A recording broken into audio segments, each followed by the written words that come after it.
Three things that need to return in Call of Duty Ghosts. Number 1. The Pick 10 system. Pick 10 has no doubt made the multiplayer and Black Ops 2 simultaneously easier and harder to balance at the same time. But I have to admit that Treyarch has pulled it off very well. There are very few combinations that are completely abysmal. Generally, you need to give up something in order to do the really interesting class loadouts, which limits your options and makes your class less versatile and more focused. And not being able to do everything really well is a great way to balance the game.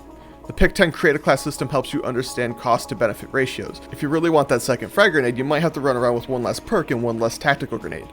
Those extra attachments or perks in the same tier are valuable to you because they cost more to use. When you have one of everything, then things start to get a little broken. I honestly can't think of a better way to do create a class, and I really hope that Infinity Ward realizes this and uses it in their game. Number 2.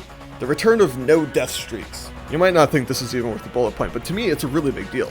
Death streaks should have disappeared from the franchise the game after they were introduced, or ideally, before that game even launched. There are so many things wrong with them that it's not even funny. It's flat out bad game design. They reward bad players with broken abilities. It's a constant reminder that they suck and it only adds to frustration. Any benefit they give you is like the game saying, hey, you don't deserve this, but here you go anyway. The game throws you a bone in an attempt to make it look like you're not doing as horrible as you actually are. On top of that, it's the cause of the number one cardinal sin in any video game: deaths that aren't your fault. Every death to martyrdom, dead man's hand, final stand is a slap in the face. There's no way to fight against it, and you simply weren't lucky enough to have found the horrible player at a distance. If Ghost has death streaks, it's an action that speaks very loudly about the potential for Ghost multiplayer. And number 1, eSports support. One thing that really needs to return is the tools available for those who choose to play COD competitively. The first Black Ops tried to make some headway into eSports, but when MW3 was launched, it all died out. Call of Duty is a yearly franchise and the competitive scene needs to move with it if it's to survive. All MW3 had to do was make a very simple alteration to allow competitive play, and they never did. It makes no sense to me.